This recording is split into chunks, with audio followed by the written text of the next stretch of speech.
Hello, everybody. Welcome back to the Staytiny Zone podcast.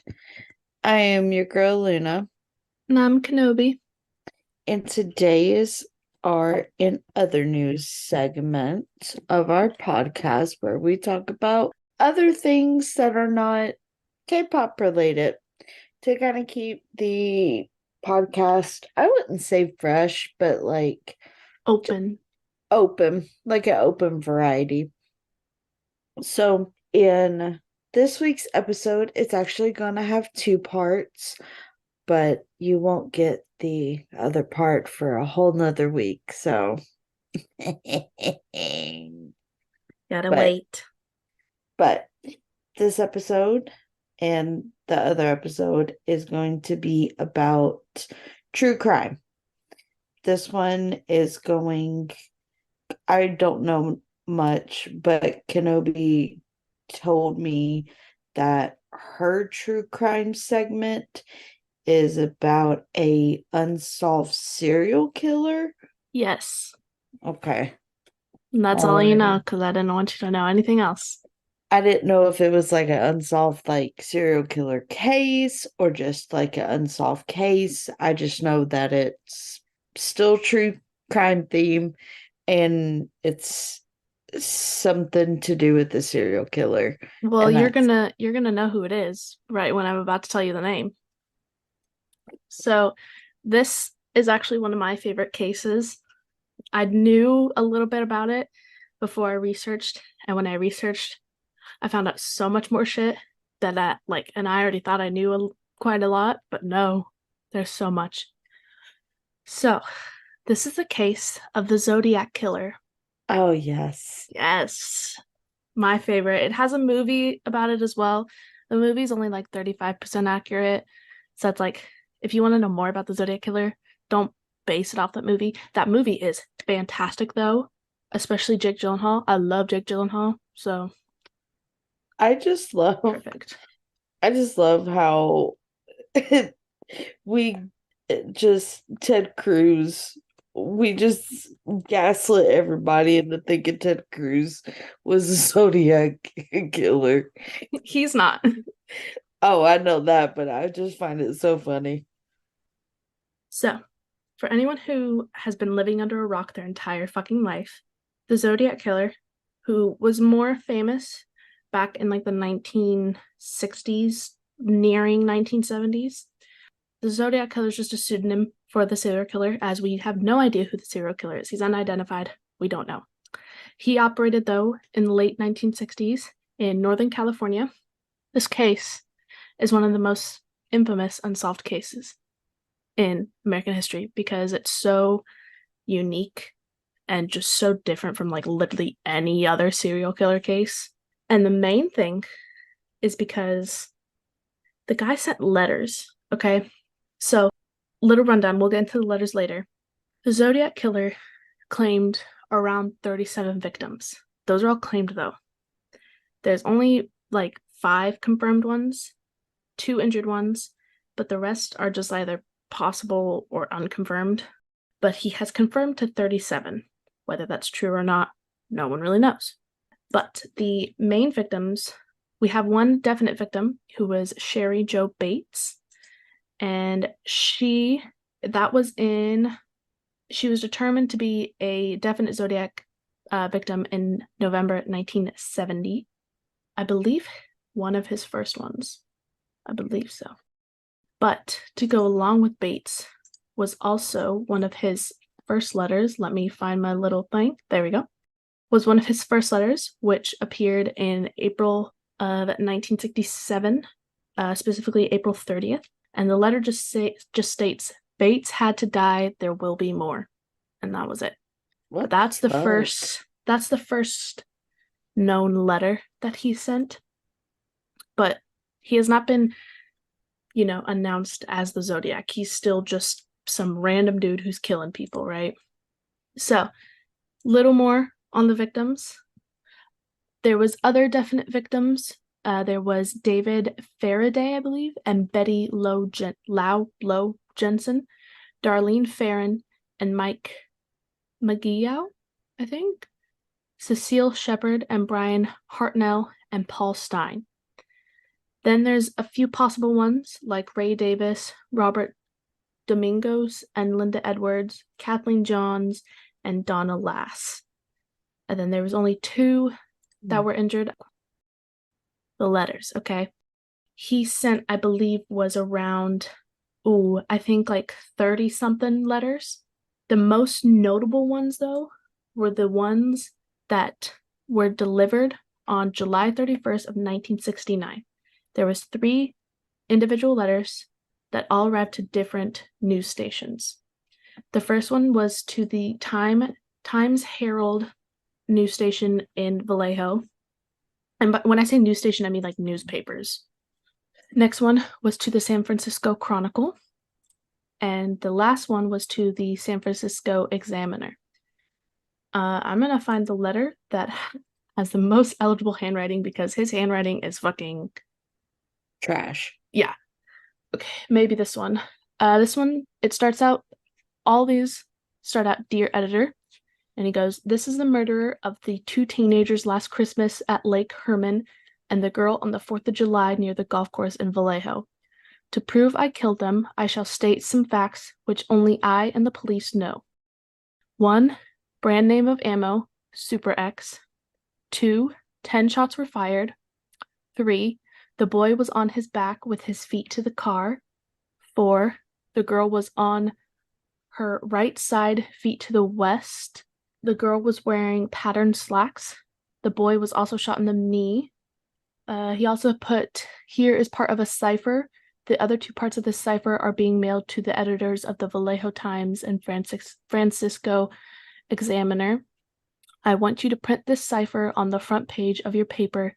In this cipher is my identity. If you do not print this cipher by the afternoon of Friday, 1st of August, 69, I will go on a killing rampage Friday night. I will," I think he said, "race around all weekend killing lone people in the night, then on to kill again until I end up with 12 people. End of weekend," I think is what he says. And then he ends it with a circle with a cross in the middle. Or it's a circle with like a plus sign. That's like a signature Zodiac symbol, which no one knows. Kind of like a bullseye sort of thing. Similar, I feel like. So then after, that was the first sign of the Zodiac, but then the letter after those 3 was the debut of him calling himself the Zodiac. And this was in August of 1969. So this is when he first says he's a Zodiac. And again, the wording's very bad, so just bear with me. "Dear Editor, this is the Zodiac speaking.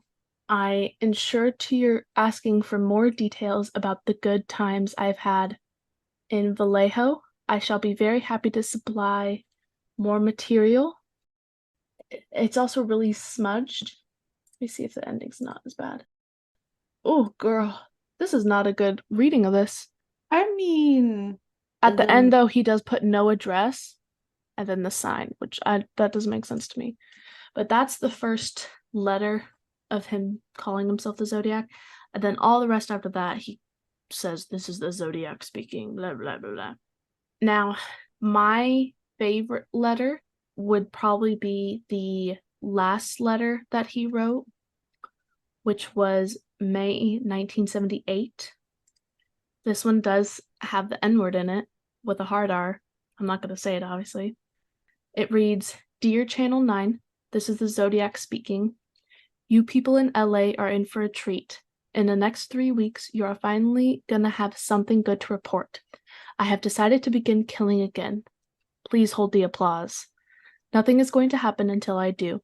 You people just won't let me have it any other way. I plan to kill 5 people in the next 3 weeks. 1. Chief Piggy Daryl Gates. 2. Ex-Chief Piggy Ed Davis. 3. Pat Bone. His theocratic crap is an obscenity to the rest of the world. 4. Also Eldridge Cleaver, the N-word, gotta get their 20% quota after all. And Sousa Atkins, the Judas of the Manson family. She's gonna get hers now. Hey, You actors, this is your lucky break. Remember, whoever plays me has his work cut out for him. See you in the news. And then a symbol. And that is the last known letter of his. What the fuck? Pretty weird. There's obviously a lot more, but like, I don't got the time to read you all of these, especially since most of them are very difficult to read. I mean, shit. But that kind of gives a nice segue into the suspects, which I'm just going to name the different suspects, but I'm going to mainly talk about my favorite suspect, which I believe is everyone's favorite suspect. What gets me is it's 2023. Mm-hmm. This happened back in the 60s, in the 70s, but they still cannot solve it. Yeah. With how advanced technology is and how DNA testing is and things like that, it's still, they just still can't solve it. All right. Suspects. There are 4 main suspects. There's another one, which I'll get to towards the end, but there's 4 main suspects. There's Richard, I'm going to butcher his last name, Gajkowski, I think.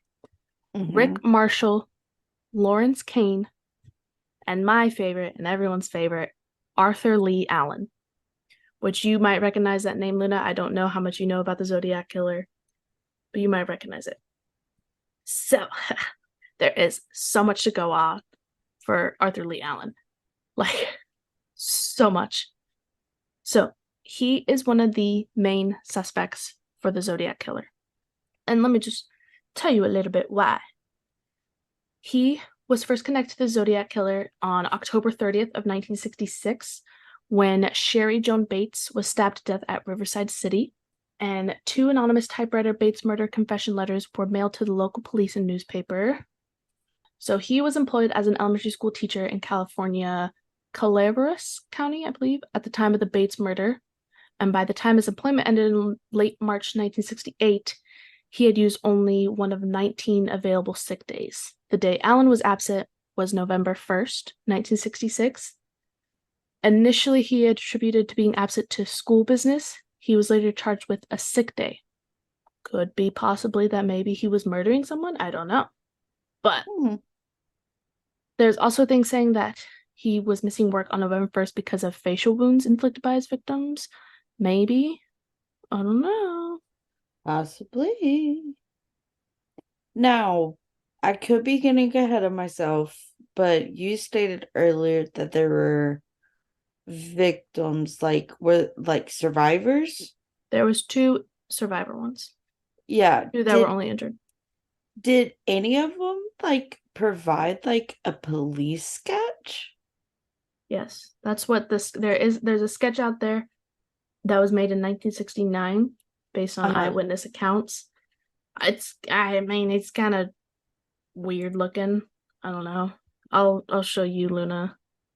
But if there's sketches and they have these suspects, did they ever possibly compare them?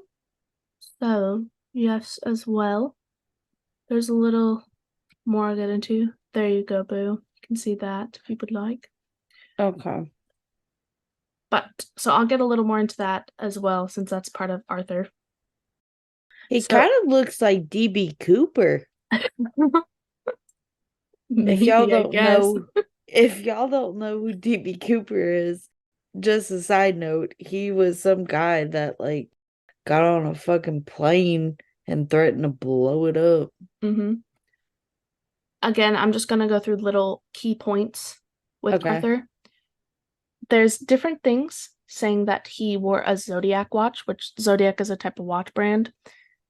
And he continued to wear that despite all the things happening, all the accusations and everything. It also, so I'll read this area a little bit. So these are about different locations and different things. So This one was Lake Herman Road, so I'll read it. In late March 1968, Allen was fired from his job as an elementary school teacher for molesting a student. This was his second career failure, as in 1958 he was less than honorably discharged from the Navy after 2 years of service.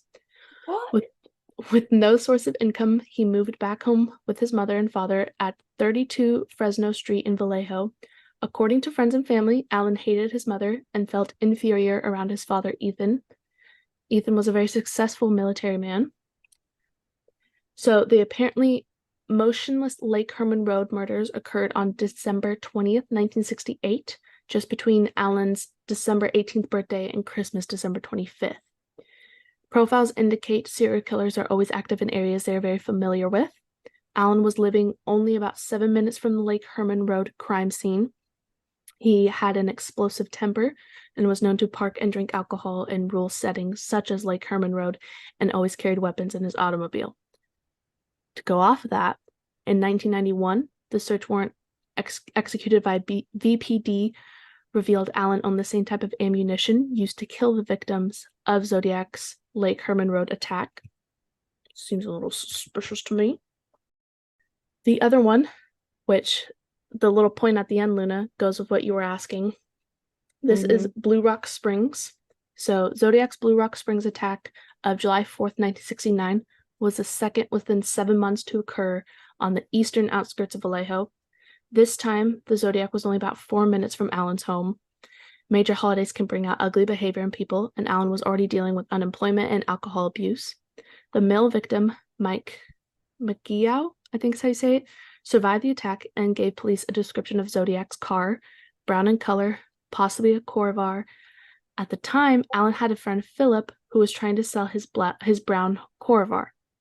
According to a police statement, Philip's Corvair was parked in front of a service station in Vallejo, where Allen had recently been employed, and the key was inside the office. Philip had occasionally shown Allen to drive the Corvair. The possibility exists that Allen either had a key to the car or to the service station where it was parked. Additionally, there are potential connections between Blue Rock Springs victim Darlene Farron and Allen.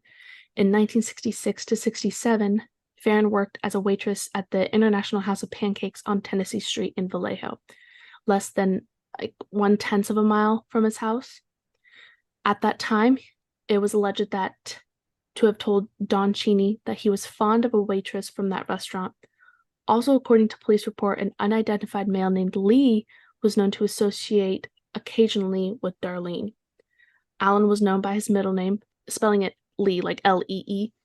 Until Lee is identified, the possibility exists that victim Farron might have also known Allen.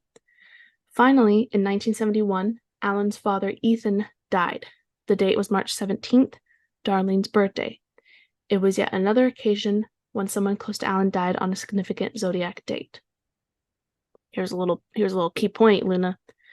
According to a police report, in mid-1992, surviving Blue Rock Springs victim Mike, I think was his name, right? Yes, Mike picked Allen out of a VPD police lineup, saying, "That's him. He's the man that shot me." Oh, Two more of these little location murder scenario things. So this one is Lake Berryessa, I think is how you say it. So on September 27th, 1969, the Zodiac used a foot-long knife with a sheath rivets to attack a young couple at Lake Berryessa in Napa County, just north of Vallejo. He, an outdoorsman, frequented recreational areas such as Berryessa often, trapping game, scuba diving, and camping. He was familiar with the Berryessa area and even told VPD Sergeant Lynch in October 6, 1969 interview that the day of the attack he was going to go to Berryessa but went up the coast instead.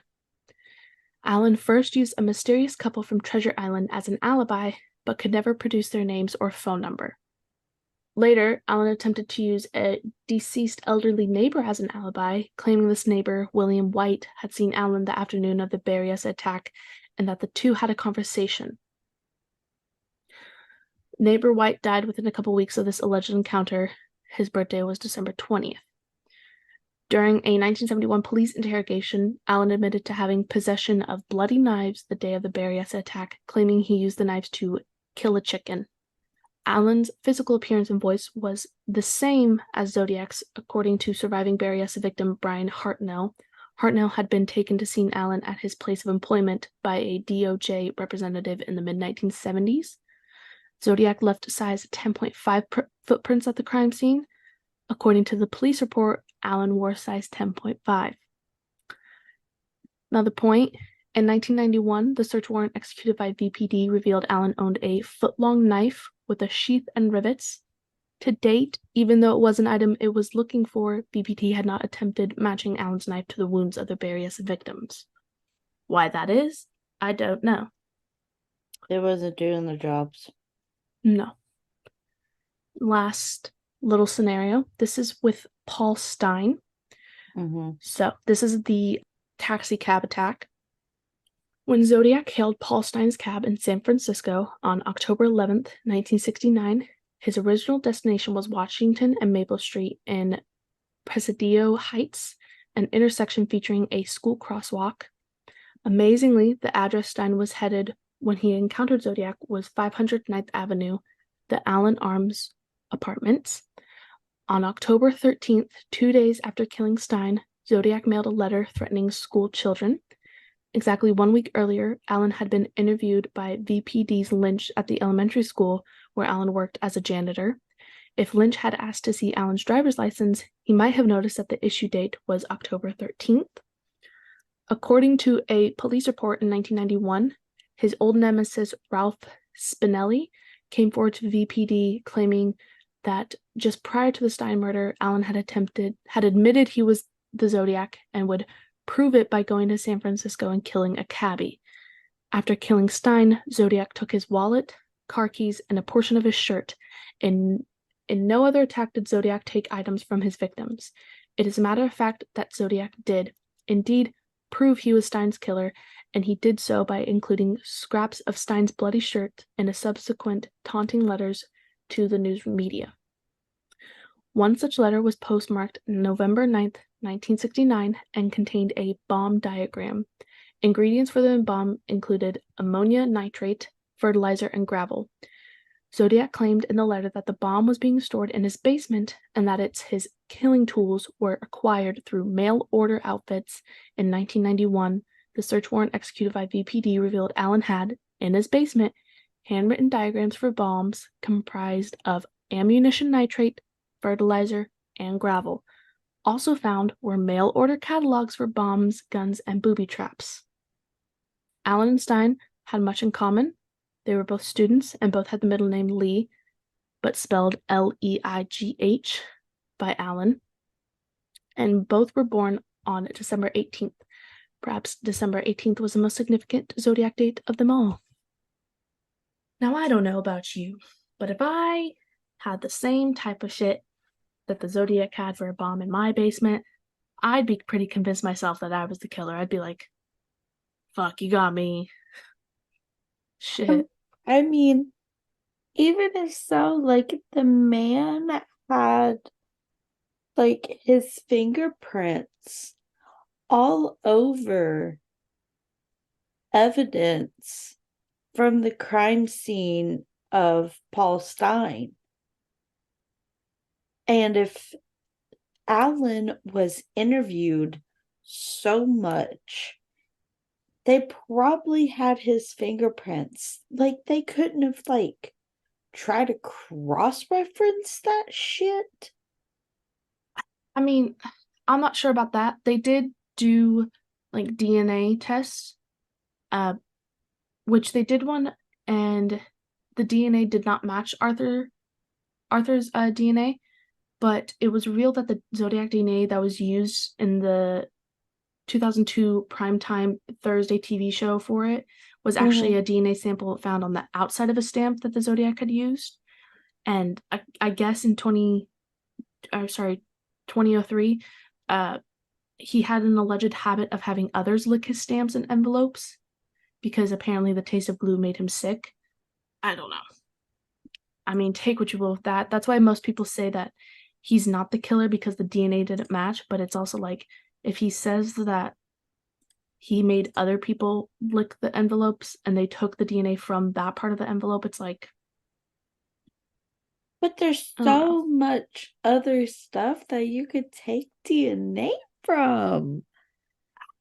But the other thing is that most of his killings he wore gloves. He didn't leave any sort of DNA behind.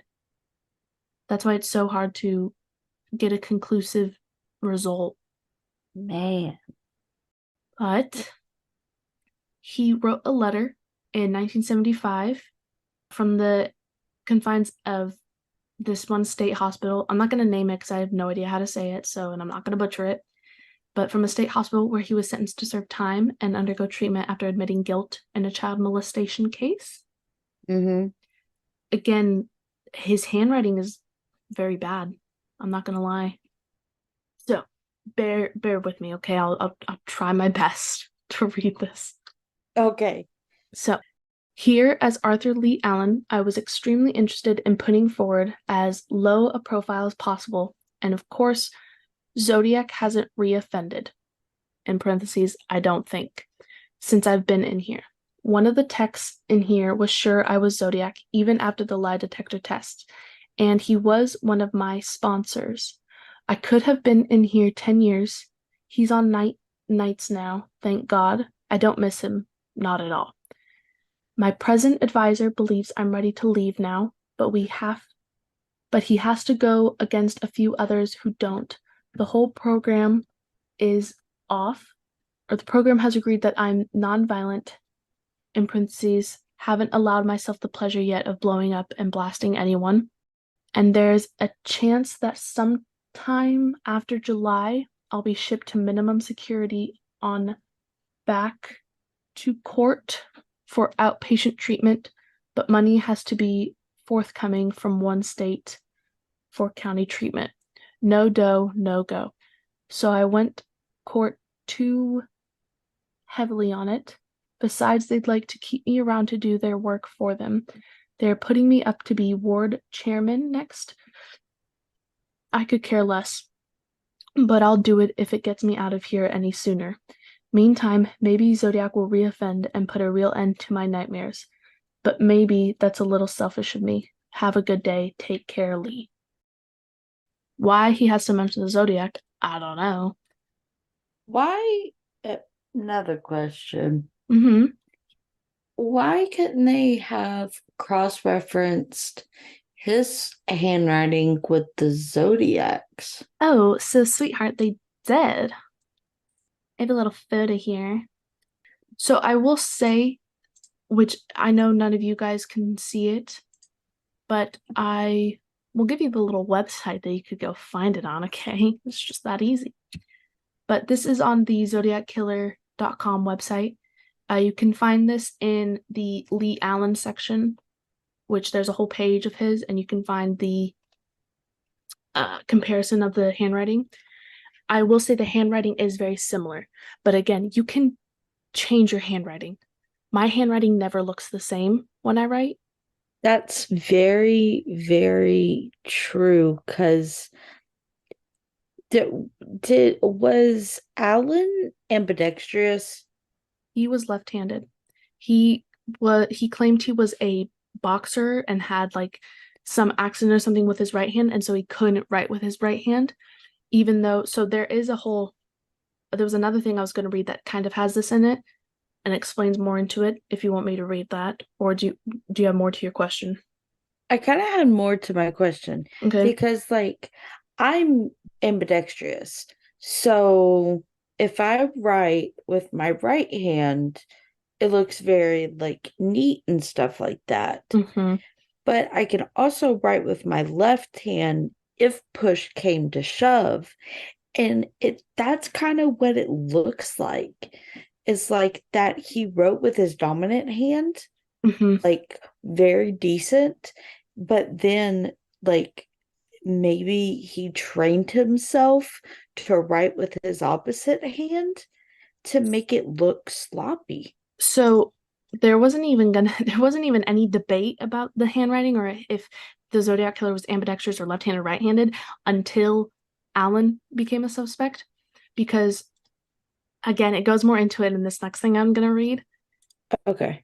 but I'll read it real quick to kind of go with what you're saying, what I'm saying. So This is a report from the 1972 search of Arthur Lee Allen's trailer. Mm-hmm. So, and this is worded weirdly, so bear with me. So, this was at the Sunset Trailer Park in Santa Rosa, California on September 14th of 1972. Mm-hmm. So, at 2:55 p.m., Arthur Lee Allen arrives at trailer driving VW Kimingia, I think is how you say it. This is kind of in like a weird first person, third person type thing.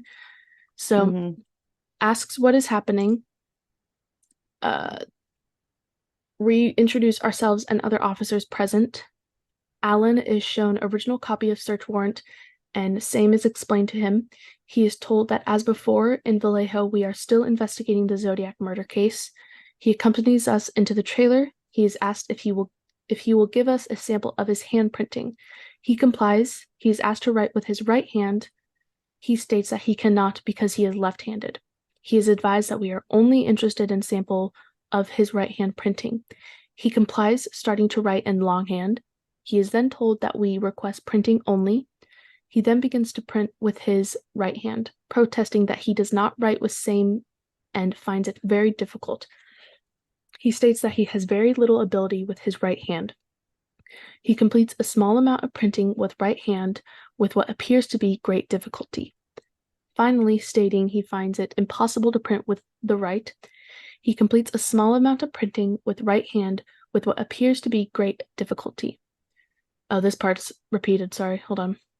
He states that he, at one point, was a boxer and no ability with right hand, which is usually the case with all left-handed people. Miranda warning is read to Allen by Toshi.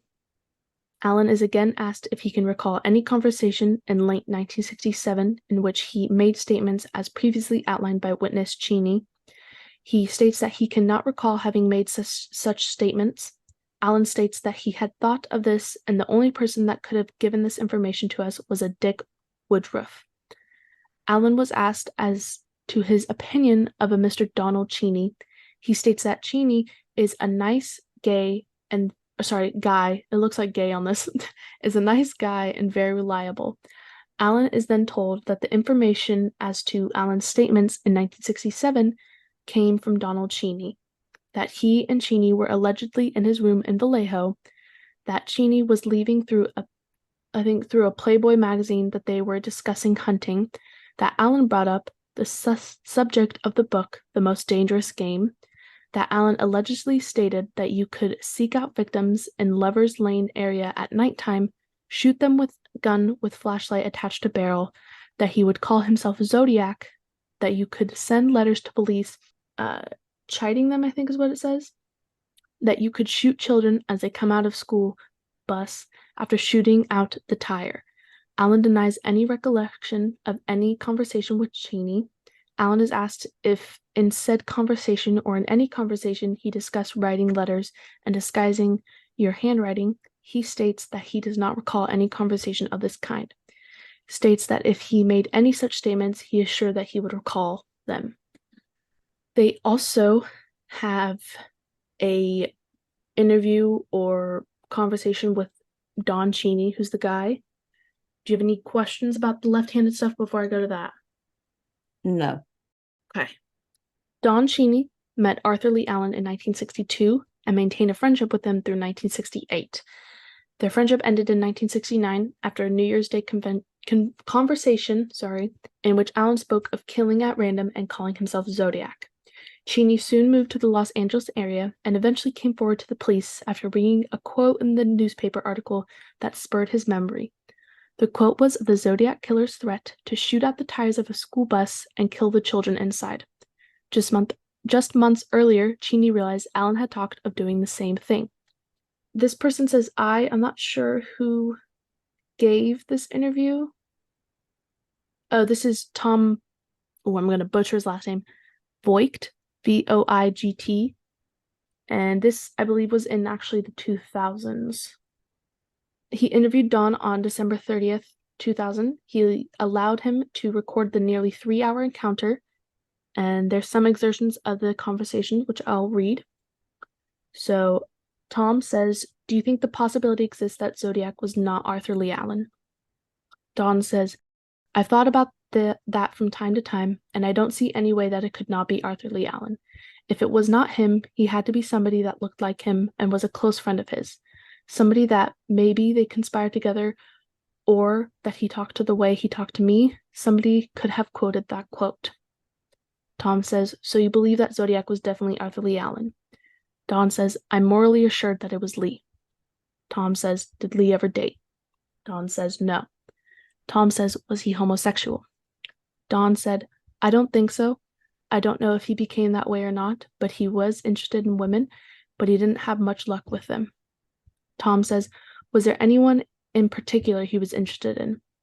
Dawn says, there was a waitress one time that he pointed out to me. Tom says, when was that? Do you remember what year it was? Dawn said, I don't know. Would have been maybe 66, or it was a period when I lived in, I don't know if I lived in San Francisco or Concord at the time. It's a vague memory. I can't give you much detail. Tom said, do you remember where the waitress worked? Dawn said, yeah, the Pancake House. We'd stop there for coffee, and Tom says, in Vallejo? Dawn says, in Vallejo. Tom says, was it do you remember which Pancake House it was? Dawn says, right, the one right around the corner. Tom says, from his house? Dawn says, yes. Tom says, so that was the IHOP? There was an IHOP just about 1/10 of a mile from his home there at 32 Fresno. Dawn says, well, at the bottom of Fresno and turn right about a block, and that's where it is. And Tom says, yeah, that's the IHOP. Well, I don't know. There's so many things. And the most saddening part of this all, okay, so he could be it, but we will never know because in 1992, he died of natural causes at age 58 because he had been suffering from diabetes and heart problems. So we honestly may never know if he was actually the Zodiac Killer or not, unless for some reason there's some other evidence out there that someone has, or somewhere in his house, or literally anywhere in the world. We'll just maybe never know. I thought there was a confirmed of like 37. So there's a confirmed 37, but there's only five definite ones. 5 definite ones. Okay. The 30-ish that are confirmed are ones that the Zodiac claims. Claims. Okay. Sorry, yeah, not confirmed. There's only 5 confirmed and 2 injured, but the Zodiac claimed to have killed 37. If that's true or not, I don't know. So technically, there's like 7 confirmed people. Yes, because there's but 5. There's yes. 5 confirmed victims, but 2 were survivors. Yes. So technically, there's 7 people out there. But I mean, it's hard because there hasn't been any killings since I believe it was the 70s. Yeah. So it's difficult to say whether anything could be conclusive now since it's so long ago. So it's like at that point, it's like the killer has to be dead or just like so old that he cannot continue because he would be like around 90 years old now. Yep. If he was still alive. So that's why I'm like, I lean towards Alan because it just makes the most sense. All the like little dots connecting with each other, all the different like weapons, the different like the handwriting, if you look at it, just him always mentioning the Zodiac. It just Well, and also too, that one guy pointing him out in a police lineup too. That too. And him talking to the Don guy about how he's gonna call himself the Zodiac and shoot kids after shooting out tires, and the Zodiac writing a letter, sending it to the editors about the attack he's gonna do on the bus. It's all just who said she said stuff, but it's so compelling. I just gotta say, that letter that Zodiac sent about how like the actor's gonna have a tough time, playing him. The dude who plays him in the Zodiac movie with Mark Ruffalo and Jake Gyllenhaal and Robert Downey Mm-hmm. Jr. The dude who plays Alan looks very similar to the real Arthur Lee Allen. And I mean, he does a pretty good job, honestly. So it's like, he did a good job. But again, that movie's only barely accurate, but it does give you that sense of like, oh, fuck, because it does show the letters and talks about the ciphers and everything and shows the letters that sent with like the bloodied piece of fabric that the Zodiac took and everything. And Mm-hmm. so it does talk a little bit about the case, but if you really want to know about the case, you don't want to just learn from that movie. But that is one of my favorite true crime movies. I love that movie.